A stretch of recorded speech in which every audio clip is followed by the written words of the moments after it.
जीवन में कभी प्रतिकूलता आए, मेरे माई बाप, मेरे प्यारे बच्चों, हिंदुस्तान के लोगों, रातों रात अगर परिस्थिति बदल जाए, चिंता मत करना। तुम्हारे जो पूर्वज राम हैं, जिनकी गली गली में तुम पूजा करते हो, जो हर मत के पंथ के आधार हैं, राम, उन राम के जीवन में भी अचानक सब कुछ बदल गया था। लेकिन मिली हुई परिस्थिति का प्रयोग उन्हें कैसे किया, उन्होंने सदुपयोग कैसे किया।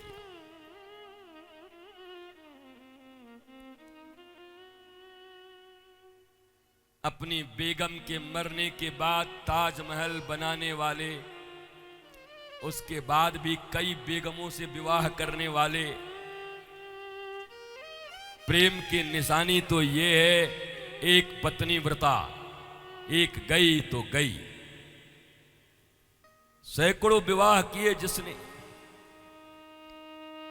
और उन मजदूरों के हाथ तक कटवा दिए जिन्होंने, जो मजदूर मजदूरी करके ताजमहल को बनाए अपने पेट को भरने के लिए, उनके हाथें कटवा दी गई कि दोबारा ऐसा न बना दे। बताओ, उसको तुम प्रेम का पहचान कहते हो? मुझे शर्म आती है तुम्हारी सोच पर। भारत में बेशर्मी का इतना आलम हो गया कि न इतिहास जानना, न समझना, न मानना। इस दुनिया में अगर प्रेम का कोई चिन्ह हो सकता है तो केवल और केवल एकमात्र चिन्ह हो सकता है राम सेतु। इस दुनिया में अयोध्या से पैदल चलकर लंका तक जाने वाला, समुद्र पर पुल बांध करके, जबकि वो चाहते तो कई विवाह कर सकते थे, पर अपनी प्रिया सीता के लिए समुद्र पर पुल बांध दिया।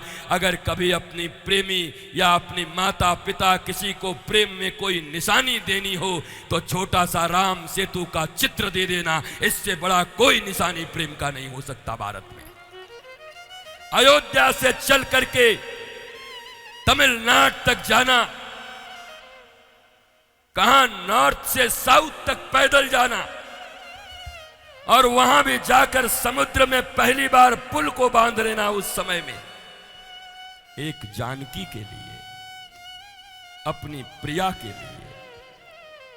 लेकिन बारे भारत का इतिहास, बारे भारत की एनसीईआरटी, बारे भारत की शिक्षा व्यवस्था, जिसने राम सेतु को ग्लोरीफाई नहीं किया और राम सेतु को भारत में प्रेम का प्रतीक नहीं बनाया, बल्कि एक पत्नी को मरने के बाद और कईयों से विवाह करने वाले और मजदूरों के हाथ कटवाने वाले इमारत को प्रेम का इमारत बना दिया। ये भारत है, ये इतिहास है तुम्हारा। इसी इतिहास के कारण तुम नीचे जा रहे हो। ये बात बोलने वाला कोई नहीं, और बोलने वाला है तो समझने वाला कोई नहीं। 100 बार जाना हो, ताजमहल देखने में कोई बुराई नहीं, जाओ देखो, घूम आओ, वाह ताज करी आओ, देश की संपत्ति है हमारी, देख आओ। पर उसे प्रेम की संपत्ति बता दोगे? इतिहास को मिटा दोगे? झूठ बोलोगे? सरे आम भारतवासियों को ठगोगे?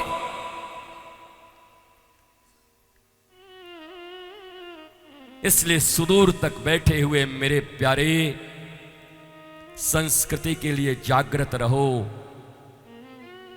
संस्कृति बचेगी, देश बचेगा।